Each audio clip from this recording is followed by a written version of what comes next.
election, no limits on topics, no participation quorum, and popular vote, of course, has to be binding. Access to media and electronic voting are important, and I hope the European Citizens Initiative will push the things forward with electronic voting, because now the European Commission wants the member countries to be ready to use the electronic voting, at least for the implementation of the European Citizens Initiative.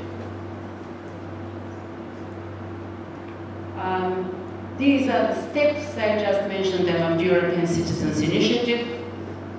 And maybe we can, if we continue talking about European Citizens Initiative, we can leave these things, the steps, or the, this is the list, 2 slides actually, 12 initiatives that are already registered and running. These people are collecting signatures, and their deadlines are first deadline in May and continue to October, depending on when they register. Again, some of them are environmental. Okay, I'll leave these slides. Thank you for your attention.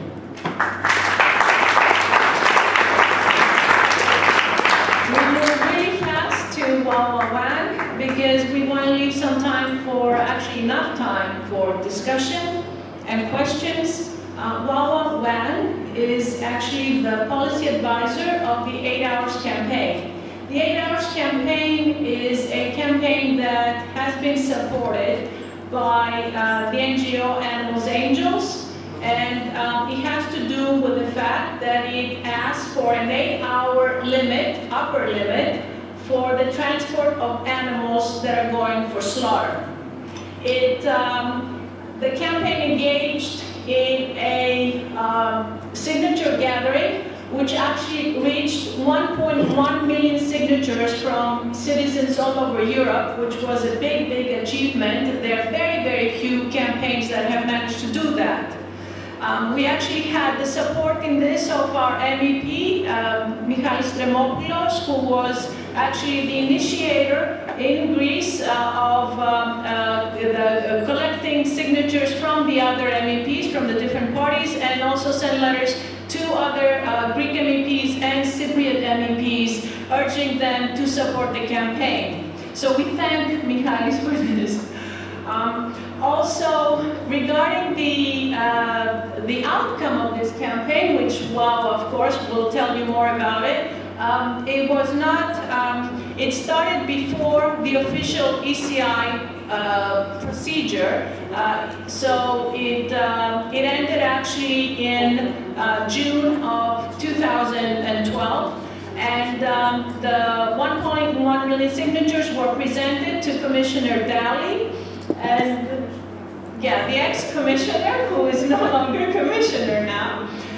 But unfortunately, the answer came back, and so far the answer is that the Commission does not want to do anything with it, anything further with this campaign. They thank the organizers, but the answer was no thank you in the end. So the big question about this is to what extent this is democracy, and what are the criteria on the part of the Commission, and maybe our MEP here can sort of elaborate on this a little bit, to what extent the Commission can say no to the collection of 1 million signatures, and what are the criteria for saying yes, and what are the criteria for saying no, because so far we do not.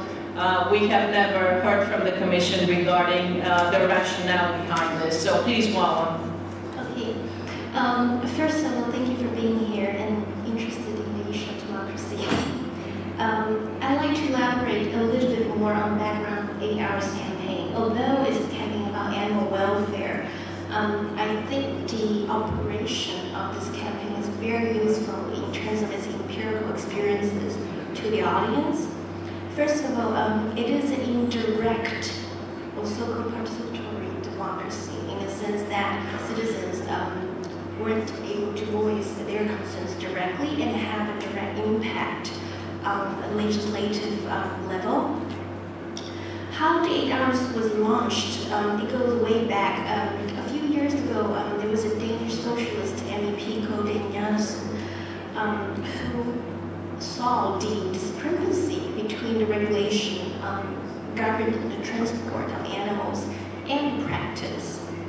So the demand of the campaign was to basically close the gap of the discrepancy laid down in the regulation and in practice. And then Animals Angels, a Germany-based NGO which specializes in road investigation over the past decade, has over the years documented hundreds of cases of severe and suffering injured by animals that are meant for slaughter or fattening and then slaughtered. So together they decided to launch the campaign. And we reached the goal of 1 million. In fact, we reached more than 1 million, which is actually the requirement of ECI, and with very limited resources. So I think that's at least one inspiring fact for those who lack the resources to do so. And so I'll walk you through basically in bullet points how we managed. They were first of all a collection of over 100 civil society organizations. The reason why I don't want to call them NGOs only is that we have a huge coalition of 1 to 2 person-based organization to grassroots organization to concerned neighbors, communities, helping us to collect the signature. So in terms of methodology, we have online signature collection, street canvassing, which means people go door to door or at Christmas markets. And then we have, luckily, some party-supported actions taking place in different countries where party members or politicians who thought this was a very legitimate case raised it to their party agenda and helped disseminate information. Secondly, we have a very special landmark. I think that's quite, that distinguishes our campaign from other so-called citizens' initiatives.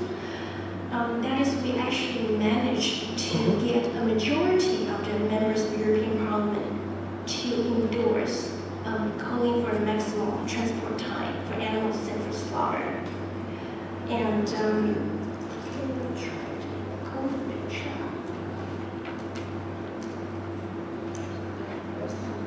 here. Okay, this is a glimpse of a fraction of the MEPs who supported the campaign inside the European Parliament. Of course, we relied on their extensive support in order to communicate this matter to their colleagues, because we felt while we were collecting the signatures from citizens, we already knew that it was not sufficient to be used as an instrument to leverage the Commission or EU institutions into considering what we were asking.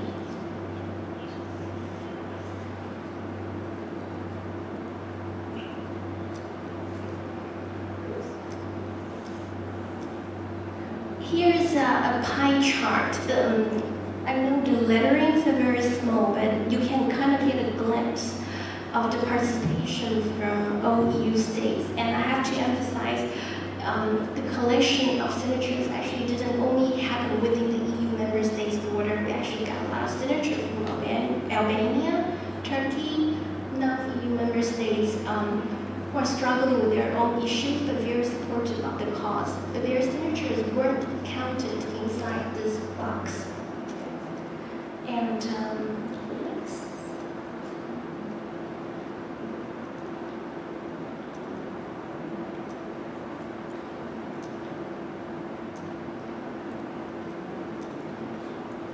Back to here.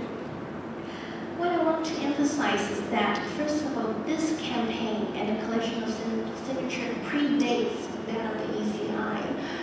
It was decided that we wouldn't be able to wait for the ECI, given the fact that, as Mr. Hoffner pointed out earlier, sometimes when you work with NGOs, you can launch something, but you can't really just call it off because there's that butterfly effect. So you really have to seize the momentum, and especially when it was happening halfway through, we decided to go through with it, knowing that the ECI mechanism was not really having entered into force and would only enter into force a year later after our action started.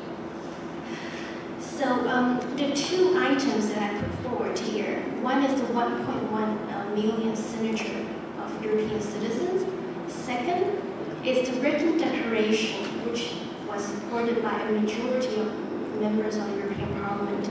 You would think that members of Parliament who are elected representatives of their citizens' voice will be heard a little bit more significantly than just an average citizen. Unfortunately, those two landmarks and targets, when met, they weren't really able to be transformed into any action or of any form of persuasion to EU institutions, because as Mr. Hoffner foreshadowed earlier, the European Parliament does not have the right to propose law or to propose for review of existing regulation. So that's why we pursued various avenues to follow up on the action, including a very direct dialogue opportunity that was held in Malta. We specifically asked the ex-Commissioner Dali, who is responsible for the matters in consumption, health, and animal welfare, to be present to explain himself, because as Olga said, back in June, we already presented 1.1 signatures to the Commission, and the ex-Commissioner said in front of BBC international media that the European citizens' voice has been heard. And it's very important that such a voice is taken into consideration of the operation of the EU, and therefore he agreed to call for a review of the regulation. Little did we know that shortly after that statement was made, it went viral on BBC, on all sorts of German media, Austrian, Italian media. The promise was backtracked. So what can we do as citizens, and what can MEPs do to hold the Commission or any institution responsible or accountable for that? So I think one issue that's worth discussing at this panel is, now that ECI mechanism is in place, as you said earlier, there's that very fine, delicate balance between, let's say, 1 million signature representing European citizens' interests and the very ambiguous role of the Commission, basically not being obliged to come up with a proper action plan to respond to the citizens' demand, regardless of the nature of the citizens' demand. It could be left, it could be right, it could be green, it could be red. So I think that's a very interesting point to discuss, so that citizens who follow suit won't end in disappointment and in disillusion about whether the EU institutions truly represent their voice. Because if EU institutions do not listen to the citizens, then there is a problem of access to democracy. And who else should they listen to if not us? So that's it.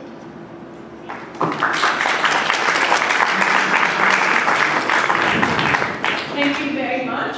We give the floor to you now with questions, comments about DCR, direct democracy process.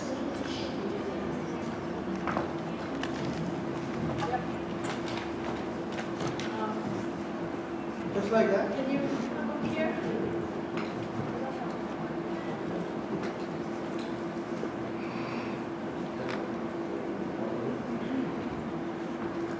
Okay, my name is Joachim Bartloff from Switzerland. I just would like to mention Switzerland is known for its chocolates, for the cheese with the holes, and for the direct democracy. So if next year still this is an issue, I would suggest you to invite some specialists from the Green Party in Switzerland who could tell you something about that, how we are dealing with this. And we, as you said, we are dealing with this already 150 years, although the Green Party is not that old. And, or better even, you vote for Jean. He's nothing doing else than this. Actually, he's in Geneva, situated, working for the mayor of Geneva, and he's really working on these issues. Thank you. Thank you. Thank you for the suggestion. Yeah. Well, okay. Yeah. You either speak loud or you have to come up here. Well,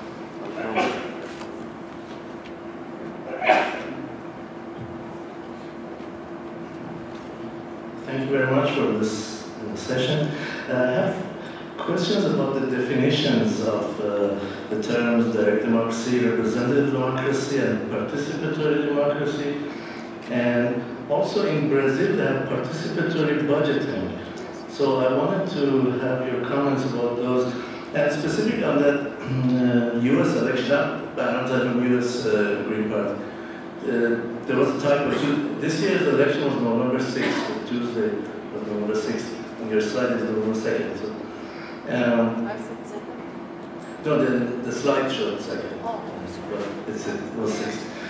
But then in the US, we actually vote for electoral college. So how do you define that? That's not direct democracy, because we are not voting for the actual candidate. We actually vote for a middleman that then they vote for the president.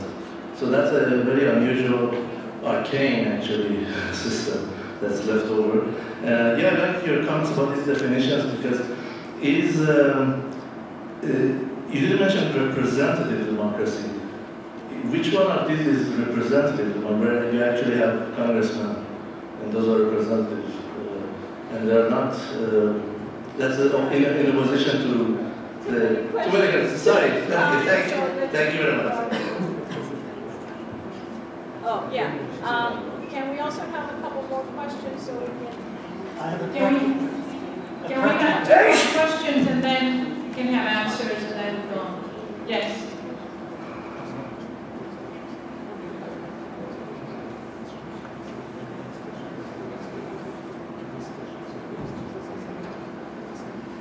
Ναι, πραγματικά το τηρήστε δηλαδή έχει πολλές τρύπες, ίσως η άμεση δημοκρατία έτσι να μην έχει τόσες.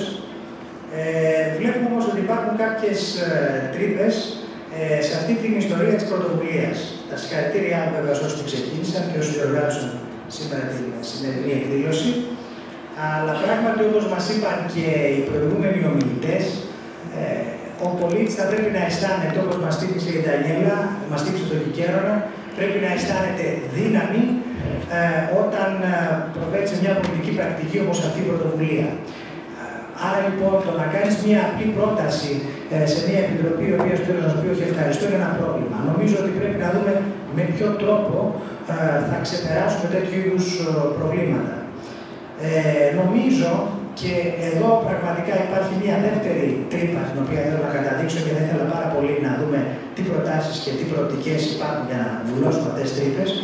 Είναι ότι αυτή η πρωτοβουλία, η οποία είναι πανευρωπαϊκή, θα αντιμετωπίσει ενδεχομένως τα ίδια προβλήματα τα οποία βλέπουμε ότι αντιμετωπίζει και το κοινό νόμισμα. Δηλαδή, είναι μια πρωτοβουλία σε πανευρωπαϊκή εμβέλεια, η οποία όμως δεν έχει αναπτυχθεί ιδιαίτερα σε κάθε εθνικό χώρο χωριστά, έτσι ώστε να δημιουργήσει κλιματικές δραστηριότητες, οι οποίες υπάρχουν.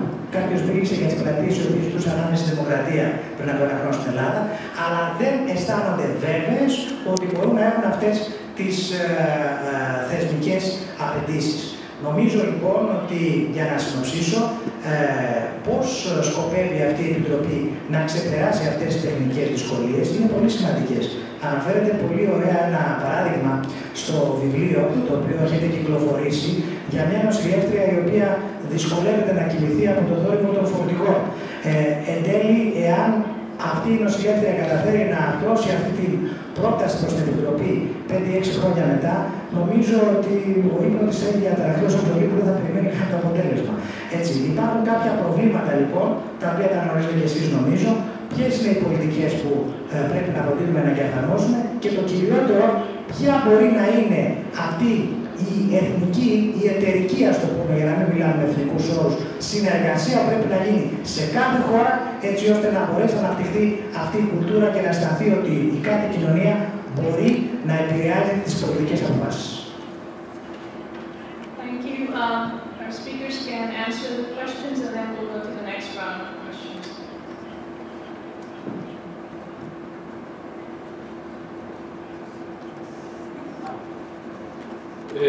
So maybe I start with answering these very interesting questions, and I would like to begin with first. The Swiss friend, yes, we very thoroughly examined the Swiss example. So me personally, I work on direct democracy now for 34 years.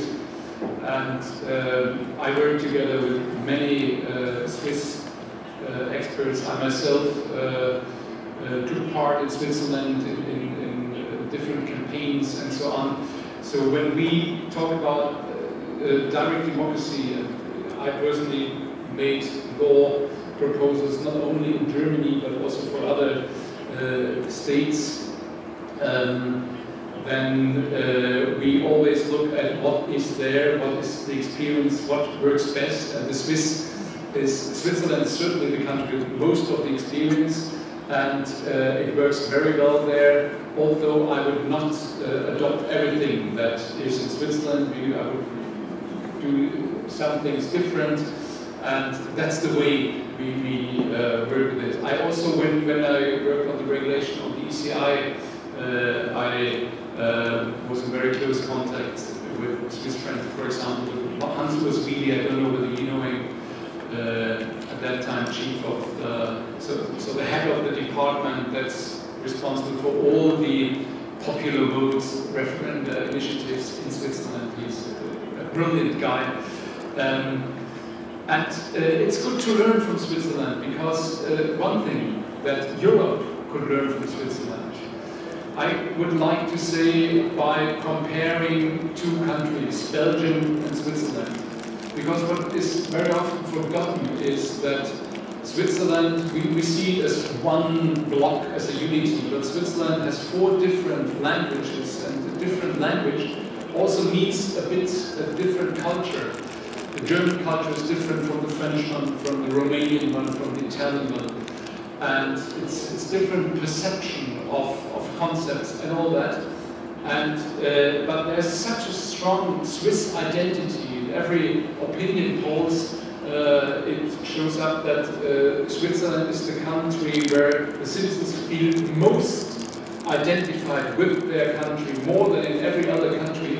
And this certainly comes by these instruments of direct democracy, by this everyday plebiscite that very often throughout a year, Swiss citizens debate with each other on very important issues. For example, when the Swiss government came up with a proposal to spend 42 billion francs on new highways, motorways, there was an initiative saying, okay, we take the money, but we will not use it for motorways, we will use it for a better railway system and for a tunnel through the Alps and things like that.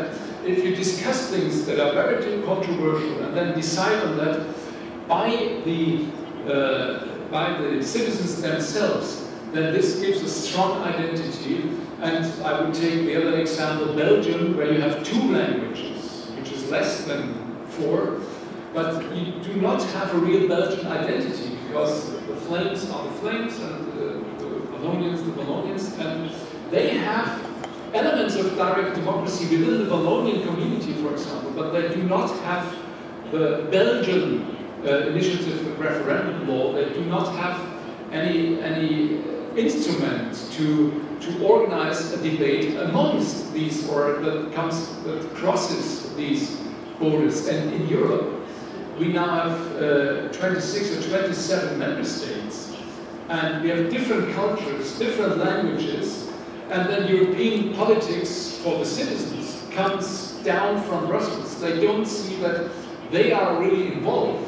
So in Europe, I would say we need much more necessary, but much more urgently than in a single country or member state instruments that engage citizens in a discourse on which Europe to be won, which policy for Europe to be won. So we need initiative and referenda, and this is now the link to the next question. Direct democracy means that citizens have two very important rights: the right to initiate a law and the right to vote on issues. So citizens are lawmakers in a direct democracy. You don't mix that up with, for example, a direct election of a president or something like this. This is a type of plebiscite on a person, but it means you pass the power to this person. It doesn't mean that you vote on an issue. Direct democracy means voting on issues. Participatory democracy means all different kinds of instruments that make it possible that before a decision is taken, citizens can speak out, can deliberate, and all that. There are lots of different elements, and citizen budget mostly is part of the participatory democracy, although in some cases we have elements of direct democracy in citizen budgeting. But what I would like to say to finalize this answer is that we need all of them. It doesn't make sense to discuss, do we need participatory democracy or direct or deliberative? Because, for example, where we have participatory democracy, but we do not have direct democracy, very often people engage for 2 or 3 years in agoras and so on, they discuss, but when they see that the politicians do not accept what was the result of this participatory process, then they get frustrated, they will not come there again. And so you need participatory democracy, but in the end, in politics, it's always the question who has the say. And citizens have to have the possibility to have a say on issues, so this means you have to be on the same level. Otherwise, it's always like playgrounds to play, but it's not really on sovereignty and on democracy. Last, no, I think I passed to Daniela in order to allow more questions and not to be too long. Whatever you want, but the last one I didn't answer now. I'm sorry, I haven't had any experience with participatory budgeting. I'm very interested in the idea. I've read about it, but cannot share any experience. I think a couple of NGOs are starting projects like this also in Bulgaria, in my country. Switzerland has always been the ideal for people who research direct democracy. And of course, we have always used your experience, 150 years of experience, and this is the exemplary country. Yes, there was one more question at the back. Sir, you were asking something? We're gonna get some more questions. Yeah, sure, sorry. I was, stepping in somebody else's shoes. Okay, we have some questions here. Sorry for the mistake. I evidently have made a mistake by putting on my slide 2nd of November for the presidential elections in the United States. They were on Tuesday, 6th of November. I'm sorry for this. Just two small comments. One had to do with what Daniela used as an example of a passive referendum, this attempt by a former Prime Minister, George Andreu, to call for a referendum. I'm sorry, I wouldn't put it on a slide. It was the wrong question, wrong time, announced the wrong people by the very wrong person. It was a disaster. It was a disaster, please. Second thing, what I would like us to learn from all these wonderful things, this process that our friends have described and analyzed, is that this is a very difficult process that is met by two styles of reaction. One is the Bulgarian, much more overt, much more up to your face, much more impassable, or the Brussels one. So in both cases, what we see is the refusal. They don't want, they cannot say no to such an attempt, but they make whatever is possible so that doesn't take roots within the people. And from my point of view, the more I see such reaction, the more patient we should become, the more persistent. Thank you.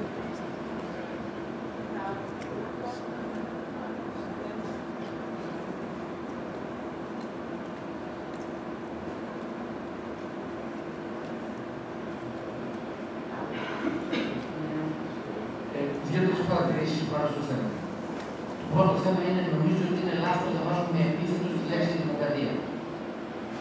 Η επιλογή του επιθέτου, κατά την άποψή μου, είναι μια επιλογή η οποία έχει σαν πρωτοβουλία της την περίοδο που έχουμε την αστική κυριαρχία, στην οποία προκειμένου να βολέψουμε το θέμα της δημοκρατίας, ενώ ξέρω ότι λειτουργούσε πολύ διαφορετικά στην επαναστατική περίοδο από ότι όταν άρχισε να διαμορφώνεται το αστικό κράτος, βάλαμε διάφορα στοιχεία.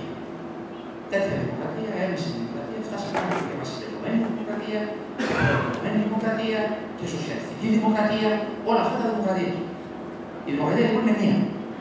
Και προκύπτει από την φράση η οποία προκύπτει από τις δύο λέξεις, τις οποίες είναι αρχαιολογικές. Είναι ο Δήμος και το κράτος του Δήμου. Δηλαδή το κράτος των πολιτών. Αυτό είναι το ένα. Για να μπορέσουμε να επιβάλλουμε αυτό το φαινόμενο, αυτή την πραγματικά πολύ σοβαρή και πραγματικά ποιοτική επιλογή στην κοινωνική διαχείριση, πρέπει πρώτα απ' όλα, κατά τη γνώμη μου, να λάβουμε υπόψη μας κάτω από ποιους όρους και ποια είναι η διαδικασία. Δεν μπορεί από μόνη της η διαδικασία να αποτελεί δημοκρατία. Χρειάζεται κουλτούρα. Είναι χαρακτηριστικό, παραδείγματος χάρη, ότι στην αρχαία Ελλάδα, όσοι ποτέ δεν προέκυψε κατά τη διάρκεια της συνέλευσης του Δήμου οποιοδήποτε επεισόδιο. Δεν υπήρξε ξυλοδαρμός. Δεν υπήρξε τέτοιου είδους διαδικασίες. 2 φορές. Και τις 2 φορές φύγανε από τα Δήμου. Άρα, κουλτούρα σημαίνει, κουλτούρα δημοκρατίας σημαίνει πρώτον, πολιτιστική συνενετικότητα. Δεύτερον, ανοχή στο διαφορετικό και στην ιδιοψηφούσα λογική. Τρίτον, σύνθεση στις επιλογές. Στόχο όλα αυτά τα πράγματα να μπορέσουν να λειτουργούν προς το συμφέρον του πολίτη αφενός και της συλλογικότητας αφετέρου, και από την άλλη πλευρά να δημιουργούν εκείνους τους απαιτούμενους όρους ώστε να είναι αποδοτική η δημοκρατία και η κοινωνία. Σκέφτε μόνη τη διαδικασία της εφαρμογής αυτής, πολύ περισσότερο σε φάσεις σαν τις τωρινές, τις οποίες έχουμε πολύ σκληρές μορφές αντιπροσωπευτικής δημοκρατίας, στις οποίες θα έλεγε κανείς ότι ούτε αυτό που θα δεν υπάρχει, σχεδόν, θα πρέπει οι όποιες διαδικασίες που θα δώσουν τις άμεσες δημοκρατίες να μην λειτουργούν ως κριτήρια οδικούς και εξαπήρες, οι οποίοι μπορούν να βγουν σε εκτρώματα και επιτέρου. Πρέπει να υπάρχει κουλτούρα. Και η κουλτούρα είναι πολύ σημαντικό πράγμα. Από τον τρόπο που μιλάμε, από τον τρόπο που αποδεχόμαστε τον άλλον, αυτό όλα είναι δημοκρατία. Με βάση λοιπόν όλα αυτά τα στοιχεία, έχω την εκτίμηση ότι θα πρέπει κυρίως να εστιάσουμε όχι τόσο στα παραδείγματα που υπάρχουν πολλά σήμερα στον κόσμο και τον αυτό, αλλά στην ανάγκη να διαμορφωθεί στις σημερινές κοινωνίες που τόσο πολύ αμφισβητείται πια το αντιπροσωπευτικό πολιτικό σύστημα, την κουλτούρα αυτή της δημοκρατίας. Που σημαίνει αυτά που το πρέπει. Ευχαριστώ πολύ.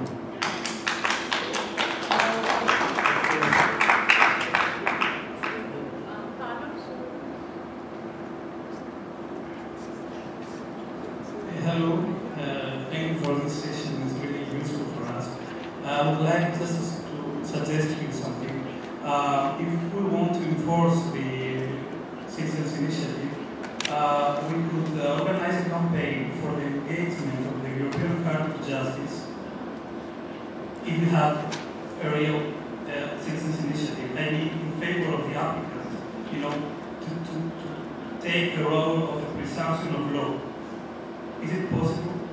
So we could, in that way, we could also engage member states.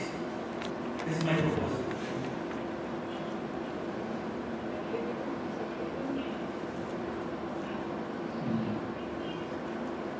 We are listening very frequently about the involvement and the reaction of the European Commission in various issues. So in this particular case, we have heard today about the breakdown of the citizens' initiative. And I was thinking if we should finally start thinking of the way that the European Commission is functioning. I cannot always understand what is behind, on which basis those decisions were taken, and most of all, why should this be so obscure without especially consulting member states? I have some serious concern on the way that the Commission is functioning, and especially how people are recruited, and first of all, why they do not recruit specialists in various issues, but they just recruit people based on passing some exams without focusing on the background of the people that are recruiting. And all those people are consultants of the Commission.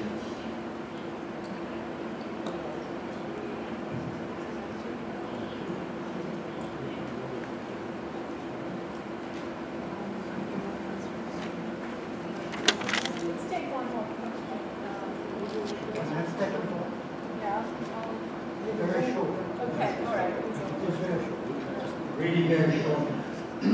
If I'm not mistaken, the members of the European Parliament have the right to question commissioners. So, yes, in your case, we have done so as well through parliamentary questions, and we have a whole dossier accumulation, a dossier of parliamentary questions in progress. It is in progress. Yes, it's in progress, and I didn't mention because I didn't want to get into procedures, but we're also working with the council, which actually indirectly touches on the other guy's question. Yeah.